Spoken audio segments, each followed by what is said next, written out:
नमस्ते दोस्तों, जोहार। मैं निमेश सर आप सभी का अभिषेक चक्रवर्ती यूट्यूब चैनल में हार्दिक स्वागत करता हूं। दोस्तों, आप लोगों की डिमांड को देखते हुए मैं आज इस वीडियो के माध्यम से 3 अप्रैल को जो एग्जाम होने वाला है पॉलिटिकल साइंस यानी राजनीति विज्ञान के top 20 important subjective type questions लेकर आया हूं। दोस्तों जी हां दोस्तों, सब्जेक्टिव टाइप क्वेश्चंस लेकर आया हूं जो अति लघु उत्तरीय प्रश्न होने वाले दोस्तों, जिससे आपके सब्जेक्टिव टाइप में 10 मार्क्स कंफर्म हो जाएंगे। क्योंकि अति लघु उत्तरीय आपसे 7 क्वेश्चन पूछे जाएंगे जिसका आपको 5 का उत्तर देना है और प्रत्येक प्रश्न जो है 2 मार्क्स करके होने वाले हैं, यानी 2 into 5 आपके 10 मार्क्स कंफर्म होने वाले दोस्तों इस वीडियो को देखने के बाद। तो एक एक करके क्वेश्चंस को देखेंगे दोस्तों। अगर कोई नए आए हैं स्टूडेंट तो प्लीज इस चैनल को सब्सक्राइब कर ले, क्योंकि आगे एक से एक धुआंधार तैयारी करवाया जाएगा दोस्तों इस चैनल के माध्यम से। अब प्लेलिस्ट अपलोड कर दिया गया दोस्तों, आप लोग जितने भी पॉलिटिकल साइंस के रिलेटेड वीडियोस मिल जाएंगे आपको प्लेलिस्ट में, आप लोग प्लेलिस्ट को जाकर विजिट कर सकते हैं। और टेलीग्राम चैनल में कोई बच्चे अगर जुड़े नहीं है तो वहां पर जुड़ जाइए, क्योंकि CUET का एग्जाम का भी तैयारी इस चैनल के माध्यम से धुआंधार तरीके से करवाया जाएगा। ठीक है, तो चलिए दोस्तों एक एक करके क्वेश्चंस को हम लोग देखते हैं।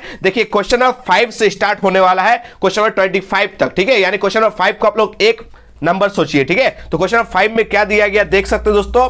सन 2000 ईस्वी में गठित होने वाले 3 राज्यों के नाम लिखे। देखिए, 3 गो राज्य जो है जिसकी स्थापना 2000 में हुई थी, ये आपसे पूछा गया कि 2000 में बने 3 राज्यों के नाम लिखे। तो आप लोग याद कीजिए दोस्तों, पहला जो है छत्तीसगढ़ जो 26वां था, दूसरा उत्तराखंड जो 27वां और लास्ट है दोस्तों 28वां यानी झारखंड। ठीक है, हम लोग का जो झारखंड दोस्तों वो भी 15 नवंबर 2000 को बना था। यानी जो 2000 में 3 जो राज्य बने थे उनका नाम क्या क्या है, छत्तीसगढ़, उत्तराखंड और झारखंड। यहां पर नंबर भी दे दिया गया दोस्तों। 26वां राज्य आपसे पूछे तो छत्तीसगढ़ कीजिएगा, 27वां राज्य यदि पूछे तो उत्तराखंड और 28वां राज्य अगर पूछे तो झारखंड। ठीक है, तो इसको नोट कर लीजिए। चलिए नेक्स्ट क्वेश्चन बढ़ते हैं दोस्तों, क्वेश्चन नंबर 6 जो हम लोग का यहां पर क्वेश्चन नंबर 2 है। ठीक है, राज्य पुनर्गठन 1956 अधिनियम के आधार पर कितने राज्य और कितने केंद्र शासित प्रदेश थे और वर्तमान में भारत में कितने राज्य और कितने केंद्र शासित प्रदेश है। ठीक है,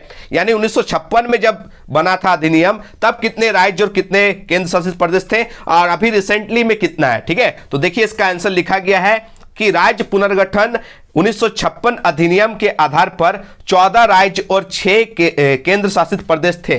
कितने राज्य थे दोस्तों, 14 राज्य थे और केंद्र शासित प्रदेश 6 थे। ठीक है, लेकिन अभी वर्तमान में कितने राज्य है दोस्तों, 28 राज्य है। कितने राज्य है दोस्तों, अभी 28 राज्य है और 8 केंद्र शासित प्रदेश है, इसको भी याद कर लीजिएगा। ठीक है, नेक्स्ट क्वेश्चन बढ़ते हैं दोस्तों, क्वेश्चन नंबर 3 जो यहां पर आपको क्वेश्चन नंबर 7 के रूप में दिखाई दे रहा है। क्या लिखा गया है, भारतीय संविधान कब पूरा हुआ, भारत का संविधान कब लागू हुआ, इसके निर्माण में कितना समय लगा। तो देखिए नोट कीजिएगा दोस्तों, भारत का जो संविधान है भारतीय संविधान 26 नवंबर 1949 को पूरा हुआ था। ठीक है, बनकर पूरा कब हुआ दोस्तों, 26 नवंबर 1949 को। ठीक है, लेकिन लागू कब हुआ, 26 जनवरी 1950 को इसको लागू किया गया। और एक बात याद रखिएगा, इसके निर्माण में कितने टाइम लगे थे, 2 वर्ष 11 महीने 18 दिन। इसको नोट कर लीजिए और आप लोग कमेंट बताइएगा कि संविधान के जनक कौन है, भारतीय संविधान के जनक कौन है, ये आप लोग कमेंट बताइएगा। और प्रारूप समिति के अध्यक्ष कौन थे ये भी आप लोग बताइएगा। और संविधान सभा का अस्थायी अध्यक्ष और अस्थायी अध्यक्ष भी आप लोग कमेंट में जरूर बताइएगा। चलिए नेक्स्ट क्वेश्चन बढ़ते हैं दोस्तों, क्वेश्चन नंबर 4 जो यहां पर 8 के रूप में आपको दिखाई दे रहा है। भारतीय राष्ट्रीय कांग्रेस पार्टी का जन्म कब हुआ और इसके संस्थापक कौन थे। देखिए यहां पर कांग्रेस के बारे में पूछा गया है कि कांग्रेस पार्टी का जो है कब स्थापना हुआ था और इसका संस्थापक कौन था, यहां पर पूछा गया है। तो नोट कीजिएगा दोस्तों, भारतीय राष्ट्रीय कांग्रेस पार्टी का जन्म हुआ था 1885 में और इसके संस्थापक कौन थे दोस्तों, A.O. ह्यूम थे। कौन थे, A.O. ह्यूम थे, इसको याद कीजिएगा। चलिए दोस्तों नेक्स्ट क्वेश्चन बढ़ते हैं, मताधिकार से आप क्या समझते हैं। क्वेश्चन आप देख सकते हैं, मताधिकार से आप क्या समझते हैं। तो मताधिकार यानी मत देने का अधिकार, मताने का अधिकार नहीं। ठीक है, आप लोग मताधिकार समझ रहे हैं, मताने का अधिकार, मताने का अधिकार नहीं दोस्तों, यह है मत देने का अधिकार यानी वोट देने का अधिकार। ठीक है, उससे हम मताधिकार कहते हैं। तो देखिए लिखा क्या गया है कि जनता द्वारा अपने प्रतिनिधि को चुनने के लिए अपना मत देने का अधिकार मताधिकार कहलाता है। ठीक है, इसको याद कर लीजिएगा। और कितने बच्चे का वोटर कार्ड बन गया आप लोग कमेंट बताइएगा। ठीक है, और कितने उम्र के बाद वोटर कार्ड बनता है ये आप लोग कमेंट में जरूर बताइएगा। नेक्स्ट क्वेश्चन बढ़ सकते हैं दोस्तों, नेक्स्ट क्वेश्चन में क्या लिखा गया है कि प्रथम आम चुनाव कब हुए, इसमें कौन पार्टी विजयी हुई, पहले आम चुनाव के बाद भारत के प्रधानमंत्री कौन बने? तो देख सकते हो दोस्तों, पहला जो आम चुनाव हुआ था, इलेक्शन हुआ था, वो हुआ था 1952 में। याद करके जाइएगा, पहला आम चुनाव कब हुआ था? 1952 में, जिसमें किस पार्टी की विजय हुई थी? कांग्रेस पार्टी की विजय हुई थी। और प्रधानमंत्री कौन बने थे दोस्तों? पंडित जवाहरलाल नेहरू भारत के प्रथम प्रधानमंत्री बने थे। याद रखिएगा। चुनाव आयोग की स्थापना कब हुई थी वो बताइएगा। और पहला चुनाव आयुक्त कौन था ये भी आप लोग कमेंट में जरूर बताइएगा। नेक्स्ट क्वेश्चन हम लोग बढ़ सकते हैं दोस्तों। नेक्स्ट क्वेश्चन में क्या लिखा गया आप लोग देख सकते हैं। नियोजित विकास का क्या अर्थ है? नियोजित विकास क्वेश्चन पूछा जाएगा 2 मार्क्स का। नियोजित विकास से आप क्या समझते हैं? नियोजित विकास का क्या अर्थ है? तो जनमत की आकांक्षा तथा आर्थिक विकास को ध्यान में रखकर, किसको ध्यान में रखकर दोस्तों? जनमत की आकांक्षा यानी जनता की आकांक्षा यानी इच्छाओं को तथा आर्थिक विकास को ध्यान में रखकर भविष्य में विकास की योजना बनाकर उसे पूरा करने की प्रक्रिया को ही क्या कहा जाता है? नियोजित विकास कहलाता है। याद रखिएगा, सबसे इंपॉर्टेंस, जनता का आकांक्षा यानी जनता की इच्छा का और आर्थिक विकास को ध्यान में रखकर जो विकास का योजना बनाया जाता है दोस्तों, उसे ही कहा जाता है नियोजित विकास। इसको याद कर लीजिएगा। नेक्स्ट क्वेश्चन बढ़ते हैं दोस्तों। नेक्स्ट क्वेश्चन में क्या लिखा गया? बहुत ही इंपॉर्टेंट क्वेश्चन है कि विकास के 2 मॉडल कौन कौन से हैं? विकास के 2 मॉडल कौन कौन से हैं? भारत ने किस मॉडल को अपनाया? ये भी 2 मार्क्स का क्वेश्चन है दोस्तों, बहुत ही इंपॉर्टेंट क्वेश्चन है, तो याद करके जाइएगा दोस्तों। विकास के 2 मॉडल हैं, एक उदारवादी जिसे पूंजीवादी मॉडल भी कहते हैं, उदारवादी को ही पूंजीवादी भी कहते हैं। बताए थे ना दोस्तों, उदारवादी पूंजीवादी एक मॉडल है और दूसरा मॉडल का नाम है समाजवादी साम्यवादी मॉडल। ठीक है, तो 2 टाइप का विकास मॉडल है, एक पूंजीवादी विकास मॉडल है और एक समाजवादी या साम्यवादी विकास मॉडल है। भारत ने किसको अपनाया, ये आपसे क्वेश्चन पूछा गया। तो भारत ने किसको अपनाया दोस्तों? भारत की जो अर्थव्यवस्था है वो मिश्रित अर्थव्यवस्था है, यानी दोनों को मिलाकर। ठीक है, तो भारत में मिश्रित अर्थव्यवस्था के आधार पर लोक कल्याणकारी मॉडल को अपनाया, जिससे लोगों का कल्याण हो, उस तरह का मॉडल को अपनाया है। यानी भारत में मिश्रित अर्थव्यवस्था देखने को मिलती है। नोट कीजिएगा, बहुत इंपॉर्टेंट क्वेश्चन है। नेक्स्ट क्वेश्चन बढ़ते हैं। क्वेश्चन नंबर नेक्स्ट देख सकते हैं क्या पूछा गया।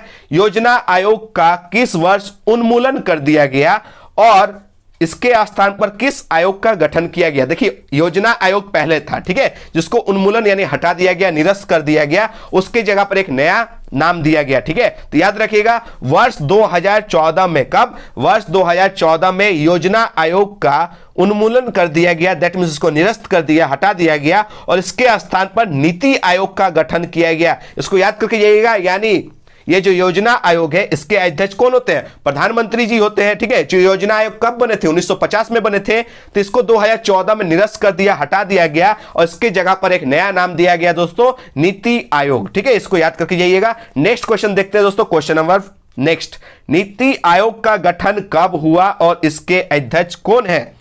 तो नीति आयोग, योजना आयोग का नाम बदलकर नीति आयोग को रखा गया, याद कीजिएगा। और नीति आयोग से क्वेश्चन पूछा जाएगा, आप लोग 3 मार्क्स के लिए क्वेश्चन को भी कर लीजिएगा। नीति आयोग से रिलेटेड एक भी क्वेश्चन आया तो आप लोग को छूटना नहीं चाहिए। नीति आयोग का गठन कब हुआ था? ये बहुत ही इंपॉर्टेंट क्वेश्चन है। तो ये हुआ था 1 जनवरी 2015 को। योजना आयोग को 2014 में हटा दिया गया, याद रखिएगा। उसके जगह पर नीति आयोग को बनाया गया। बनाया कब गया? 1 जनवरी 2015 बनाया गया और इसके जो अध्यक्ष होते हैं वो प्रधानमंत्री होते हैं। अभी वर्तमान में इसके अध्यक्ष कौन है? जो प्रधानमंत्री श्री नरेंद्र मोदी जी है, याद रखिएगा। ठीक है, नीति आयोग का अध्यक्ष प्रधानमंत्री होते हैं। अभी भारत के प्रधानमंत्री कौन है? श्री नरेंद्र दामोदर दास मोदी जी है। ठीक है, चलिए नेक्स्ट क्वेश्चन बढ़ते हैं। क्वेश्चन देख सकते हैं क्या है। जय जवान जय किसान का नारा किसने दिया तथा किन 2 चुनौतियों से लड़ने के लिए यह नारा दिया गया था? ठीक है, जय जवान जय किसान का नारा किसने दिया तथा किन 2 चुनौतियों से लड़ने के लिए यह नारा दिया गया था? स्पेशली किसके लिए यह नारा दिया गया था, यह आपसे क्वेश्चन पूछा गया है। तो जय जवान जय किसान का जो स्लोगन है, जो नारा है, वो लाल बहादुर शास्त्री ने दिया था। किसने दिया था दोस्तों? लाल बहादुर शास्त्री ने दिया था। पाकिस्तान से युद्ध और 60 के दशक में अकाल एवं खाद्यान्न की समस्या जैसी चुनौतियों से लड़ने के लिए यह नारा दिया गया था। जवान को भी जय कहा गया था और किसान को भी। देखिए, किसी भी देश की आर्थिक स्थिति अगर बात करें दोस्तों, रीढ़ का हड्डी अगर कोई कहा जाता है वो किसान को कहा जाता है। ठीक है, और अगर हम लोग का जो देश है दोस्तों, वो बॉर्डर की वजह से, बॉर्डर में सिक्योरिटी फोर्स की वजह से हम लोग का देश जो है सुरक्षित है। यानी सेना का भी रोल बहुत इंपॉर्टेंट होता है और देश के किसान का भी रोल बहुत ही इंपॉर्टेंट होता है। ठीक है, अगर किसान नहीं रहेंगे दोस्तों तो देश का जो रीढ़ का हड्डी है वो कमजोर हो जाएगा। ठीक है, तो याद रखिएगा, दोनों का उत्साह को बढ़ाने के लिए ये नारा दिया गया था उस टाइम के तत्कालीन प्रधानमंत्री श्री लाल बहादुर शास्त्री के द्वारा। ठीक है, तो इसको भी याद करके जाइएगा। जय जवान जय किसान का नारा किसने दिया था? तो लाल बहादुर शास्त्री ने दिया था। फिर इसको एक चेंज करके एक नारा और किनके द्वारा दिया गया, ये आप लोग कमेंट बताइएगा। जय जवान जय किसान जय विज्ञान। ठीक है, उसमें एक ऐड कर दिया गया जय विज्ञान। ये भी क्वेश्चन पूछा जाता है पॉलिटिकल साइंस में, तो ये वाला आंसर आप लोग कमेंट बॉक्स में दीजिएगा कि जय जवान जय किसान जय विज्ञान का नारा किसने दिया था। ठीक है, नेक्स्ट क्वेश्चन देख सकते हो दोस्तों, क्या लिखा गया? आजादी के समय भारत को किन 3 मुख्य चुनौतियों का सामना करना पड़ा था? तो याद रखिए दोस्तों, आजादी के समय भारत को निम्नलिखित 3 मुख्य चुनौतियों का सामना करना पड़ा था। पहला, भारत को एकता के सूत्र में बांधना, क्योंकि भारत में विभिन्न धर्म के लोग रहते हैं, विभिन्न जातियों के लोग रहते हैं, तो सभी को एक सूत्र में बांधना यानी एकता कायम करना, यह पहला था। ठीक है, पहला चुनौती। दूसरा, इस देश में राजतंत्र हटाकर लोकतंत्र कायम करना चुनौती था, याद रखिएगा। दूसरा, लोकतंत्र की स्थापना करना था। और तीसरा, लोगों का विकास भी करना था, लोगों का डेवलप भी करना था, यानी लोक कल्याणकारी समाज का विकास भी करना तीसरा इनका उद्देश्य था, तीसरा चुनौती था। ठीक है, चलिए नेक्स्ट क्वेश्चन बढ़ते हैं दोस्तों, देख सकते हैं क्या है क्वेश्चन। भारत के किन्हीं 2 राष्ट्रीय दलों के नाम बताइए। तो देखिए, भारत का 2 राष्ट्रीय दलों का नाम सबसे पहला देख सकते हैं, भारतीय राष्ट्रीय कांग्रेस। ठीक है, याद रखिएगा, भारतीय राष्ट्रीय कांग्रेस ये राष्ट्रीय पार्टी है, और दूसरा भारतीय जनता पार्टी यानी बीजेपी है। ठीक है, आप लोग झारखंड के 2-3 पार्टी के नाम आप लोग कमेंट बताइएगा, झारखंड का पार्टी के नाम। ठीक है, चलिए नेक्स्ट क्वेश्चन बढ़ते हैं दोस्तों, देख सकते हैं आप लोग क्या लिखा गया है कि संपूर्ण क्रांति का नारा किसने दिया था? संपूर्ण क्रांति का नारा किसने दिया था? संपूर्ण क्रांति क्या था और संपूर्ण क्रांति का उद्देश्य क्या था? तो याद रखिएगा दोस्तों, संपूर्ण क्रांति का नारा जयप्रकाश नारायण ने दिया था। किसने दिया था दोस्तों? जयप्रकाश नारायण ने दिया था। उनके अनुसार संपूर्ण क्रांति का अर्थ भारत के हर क्षेत्र में क्रांतिकारी बदलाव का कार्य करना। क्या था दोस्तों? उनके अनुसार संपूर्ण क्रांति का जो अर्थ होता है वह भारत के हर क्षेत्र में क्रांतिकारी बदलाव का कार्य करना। इसके 4 उद्देश्य थे, याद रखिएगा। 4 उद्देश्य क्या क्या दोस्तों? पहला संघर्ष, दूसरा निर्माण, तीसरा प्रचार और चौथा संगठन। याद करके जाइएगा, बहुत ही इंपॉर्टेंट क्वेश्चन है। चलिए नेक्स्ट क्वेश्चन बढ़ते हैं दोस्तों, क्या है क्वेश्चन देख सकते हैं। भारत की प्रथम महिला प्रधानमंत्री का नाम लिखें, वह किस वर्ष प्रधानमंत्री बनी? तो भारत का पहला प्रधानमंत्री कौन थे दोस्तों? ये महिला में, तो याद रखिएगा श्रीमती इंदिरा गांधी। और अगर पूछे कि भारत का पहला प्रधानमंत्री कौन था, तो कौन था दोस्तों? पंडित जवाहरलाल नेहरू। लेकिन अगर महिला पूछे तो आप लोग टिक करके आइएगा, श्रीमती इंदिरा गांधी। कब बनी थी दोस्तों? 1966 में, 1966 में। चलिए नेक्स्ट क्वेश्चन बढ़ते दोस्तों, देख सकते हैं क्या लिखा गया है कि महात्मा गांधी के 2 प्रमुख सिद्धांतों के नाम लिखे। 2 सिद्धांत लिख दीजिए, आपका 2 मार्क्स कंफर्म हो जाएगा। क्या क्या सिद्धांत दोस्तों? महात्मा गांधी का प्रमुख सिद्धांत था एक अहिंसा, यानी किसी से भी हिंसा नहीं करना था, अहिंसा। और दूसरा था सत्याग्रह, याद करके जाइएगा। ठीक है, चलिए नेक्स्ट क्वेश्चन बढ़ते दोस्तों, विविधता में एकता से आप क्या समझते हैं? विविधता में एकता से आप क्या समझते हैं? इसका करेक्ट आंसर देख सकते हैं क्या लिखा गया। सामाजिक, आर्थिक, सांस्कृतिक, धार्मिक विभिन्नताओं के बावजूद। देखिए कितना टाइप का विभिन्नता है भारत में, देख सकते हैं। सामाजिक, आर्थिक, सांस्कृतिक, धार्मिक विभिन्नताओं के बावजूद भारत एक सूत्र में बंधा हुआ है। याद रखिएगा, भारत एक सूत्र में बंधा हुआ है। वेशभूषा, खान पान, भाषा और बोली में अंतर के बावजूद भारत के नागरिक अनोखी एकता में बंधे हुए हैं। ऐसे ही क्या कहा जाता है दोस्तों? इसे ही विविधता में एकता के नाम से जाना जाता है। बहुत टाइप का विविधता देखने को मिलता है, बहुत टाइप की विभिन्नताएं देखने को मिलता है, लेकिन हम सब भारतीय एक साथ क्या है दोस्तों? एकता के सूत्र में बंधे हुए हैं। यानी भारत में क्या देखने को मिलता है? विविधता में एकता देखने को मिलते हैं। चलिए नेक्स्ट क्वेश्चन बढ़ते हैं दोस्तों, नेक्स्ट क्वेश्चन देख सकते हैं क्या लिखा गया है कि राज्य पुनर्गठन आयोग का गठन कब किया गया और इसके अध्यक्ष कौन थे? तो याद रखिएगा दोस्तों, राज्य पुनर्गठन आयोग का गठन 1953 में किया गया था। याद रखिएगा, गठन कब हुआ था? 1953 में, लागू 1956 में। याद करके जाइएगा। और इसके जो अध्यक्ष थे वो थे न्यायमूर्ति फजल अली। इसको ज्यादा नोट करके जाइएगा। ठीक है, न्यायमूर्ति फजल अली उस टाइम अध्यक्ष थे। ठीक है, चलिए नेक्स्ट क्वेश्चन के हम लोग बढ़ते हैं, देख सकते हैं नेक्स्ट क्वेश्चन की ओर। क्या है क्वेश्चन में इंदिरा गांधी ने किस तिथि को आपातकाल की घोषणा की थी? आपातकाल पूछा जाता है दोस्तों, इससे रिलेटेड सारे क्वेश्चन देख कर जाइएगा कि इंदिरा गांधी ने किस तिथि को आपातकाल की घोषणा की थी। आपातकाल के घोषणा के समय जो है राष्ट्रपति कौन थे, ये आपसे क्वेश्चन पूछा गया है। बहुत ही इंपॉर्टेंट क्वेश्चन है। आपातकाल कब लागू हुआ था दोस्तों? 25 जून को 1975 में, इसको याद करके जाइएगा। 25 जून 1975 को इंदिरा गांधी ने आपातकाल की घोषणा की थी। और उस टाइम जो राष्ट्रपति थे दोस्तों, तत्कालीन राष्ट्रपति कौन थे? फखरुद्दीन अली अहमद थे। कौन थे दोस्तों? फखरुद्दीन अली अहमद उस टाइम क्या थे? राष्ट्रपति थे आपातकाल के समय। और प्रधानमंत्री कौन थे? याद रखिएगा, इंदिरा गांधी। बहुत ही इंपॉर्टेंट क्वेश्चन है। नेक्स्ट क्वेश्चन बढ़ते हैं दोस्तों। ताड़ी विरोधी आंदोलन की शुरुआत कब और कहां हुई? यह भी आंदोलन देख के जाइएगा। चिपको आंदोलन, ताड़ी विरोधी आंदोलन पूछा जाता है क्वेश्चन, ठीक है। तो देख सकते हैं ताड़ी विरोधी आंदोलन की शुरुआत कब और कहां हुई। ताड़ी विरोधी आंदोलन किस आंदोलन का हिस्सा बना, यह आपसे क्वेश्चन पूछा गया है। तो इसका करेक्ट आंसर क्या है? ताड़ी विरोधी आंदोलन की शुरुआत सन 1990 में आंध्र प्रदेश के एक गांव दुबरगंटा में हुई। कहां हुई थी दोस्तों? एक गांव है दुबरगंटा, इसको याद करके जाइएगा। कहां का गांव है दोस्तों? आंध्र प्रदेश के एक गांव है दुबरगंटा में हुई थी, ठीक है। कब हुई थी? 1990 में हुई थी। कहां हुई थी? आंध्र प्रदेश में हुई थी। किस गांव में हुई थी? दुबरगंटा गांव में हुई थी। ताड़ी विरोधी आंदोलन महिला आंदोलन का एक हिस्सा बना, याद रखिएगा। यह आंदोलन आगे चल के किसका हिस्सा बना? महिला आंदोलन का हिस्सा बना, ठीक है। चलिए लास्ट क्वेश्चन देख सकते हैं। आज का अंतिम क्वेश्चन क्या है? मंडल आयोग, क्या है क्वेश्चन? मंडल आयोग के किन्हीं 2 सिफारिशों का वर्णन करें। देखिए मंडल आयोग से रिलेटेड सारे क्वेश्चंस देखकर जाइएगा, ठीक है। तो मंडल आयोग के किन्हीं 2 सिफारिशों का वर्णन करें। तो मंडल आयोग की 2 सिफारिशें क्या क्या थी? पहला, अन्य पिछड़ी जातियों यानी ओबीसी, अदर बैकवर्ड कास्ट, याद रखिएगा, को सरकारी सेवाओं में 27% आरक्षण प्रदान किया जाए। ओबीसी को कितना प्रतिशत आरक्षण दिया जाए? 27% आरक्षण दिया जाए। केंद्रीय तथा राज्य सरकारों द्वारा शासित वैज्ञानिक, तकनीकी तथा व्यावसायिक संस्थाओं में अन्य पिछड़ी जातियों के लिए 27% आरक्षण निश्चित किया जाए। यह था दोस्तों मंडल आयोग का मुख्य सिफारिश। और मंडल आयोग आप लोग सब जानते हैं, बीपी मंडल। बीपी मंडल का पूरा नाम आप लोग कमेंट में जरूर बताइएगा, ठीक है। कुछ क्वेश्चंस आप लोगों से मैं पूछता हूं, उसका आंसर आप लोग करेक्ट देके जाइएगा। वो सारे क्वेश्चंस भी 2 मार्क्स में आपको देखने को मिलेंगे। तो आपका दोस्तों फर्ज है कमेंट में बताना। आप लोग जानते नहीं तो फिर भी जानकर आप लोग कमेंट कीजिएगा, क्योंकि बहुत सारे इंपॉर्टेंट क्वेश्चंस आप लोगों से पूछते हैं, जो जीके टाइप का क्वेश्चंस भी है। पॉलिटिकल साइंस में आपको 2 मार्क्स के देखने को भी मिलेंगे।